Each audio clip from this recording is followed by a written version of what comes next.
Hello, this is Justice Backstrom, and welcome back to God, Guns, and Gaming, and GOP. And, so today I just kind of want to get something off of my chest.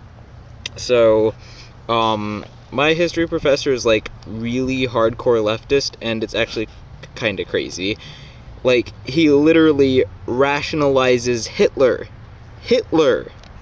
Look, I don't care if he had a hard childhood or life or whatever. So did people like Edgar Allan Poe, Adoniram Judson, Abraham Lincoln, Andrew Jackson. Just same sort of thing.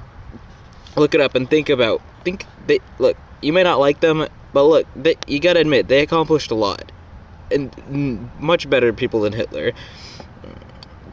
And there's millions of people who have had things so much worse than Hitler and were better off for it. He has absolutely no excuse for anything, but it does show you how far the left, how the left is not as far removed from Nazism as they would like us to think. And I'm really not surprised, because this is the logical extreme of leftism. Anyway, so he rationalizes Hitler, and then he acts all mad at America for everything.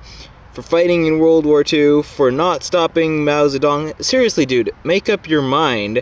Do you want America to intervene in foreign affairs or not?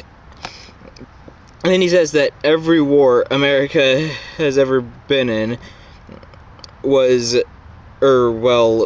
America invited all the attacks that brought it into these wars. But really, most of the time, America just wanted, like, neutral rights at sea or something like that. And he acts like every time America is involved in foreign affairs, it's America forcing its ideas on innocent people who don't want it. No, most of the time America is invited by some governing body within the nation in question, and besides, no one is innocent, and they're all doing things that you would get mad at America for not stopping. Also, any bad thing that America has done, other countries have done too, and done worse, or they would if they could. Anyways, America is truly the great exception.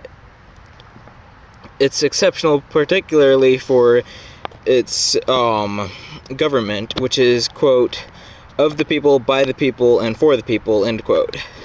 However, this by no means means that it has been without struggles, especially those pertaining to and threatening the validity of its democracy, or republicacy, I guess. Is that a word? That's not a word, is it?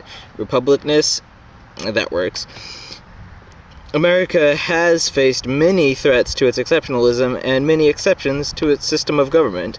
Among these are expansions of the central government, the Industrial Revolution, surprisingly enough, and most notably, chattel slavery.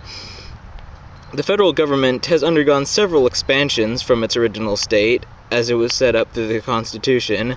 One major expansion was through the creation of the Supreme Court, as a result of the case Marbury v. Madison. Another expansion of the federal government would be the expansion of the office of president during Andrew Jackson's presidency. Expansions of the federal government can increase the amount of control the government has on our lives, and thus potentially threatening our democracy, republicacy. Alright, that's officially a word now.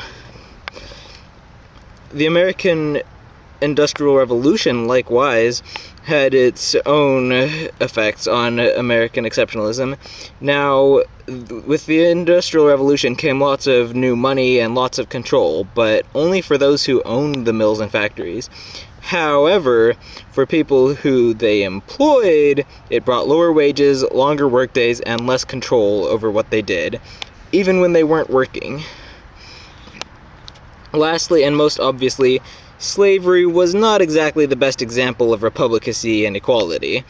In early American history, at least for the, quote, or for the first, quote, 7 years, end quote, the majority of African Americans had no right under the law and were considered property and not humans. Slavery stood boldly in the face of American republicacy, an obvious scourge, no pun intended, to the American values of equality, liberty, and freedom. An exception to the exceptionalism, and once we were done away with slavery, it still was quickly replaced with black codes, the KKK, and Jim Crow, which suppressed blacks and kept them living in near slavery conditions. In conclusion, America has been an exception to a rule, with exceptions to itself, and yet it continues to be an exception, weeding out exceptions and trying to move on to a brighter future. However, we cannot afford to forget our mistakes, although dwelling on them isn't going to help either. Anyways, that's it. Bye.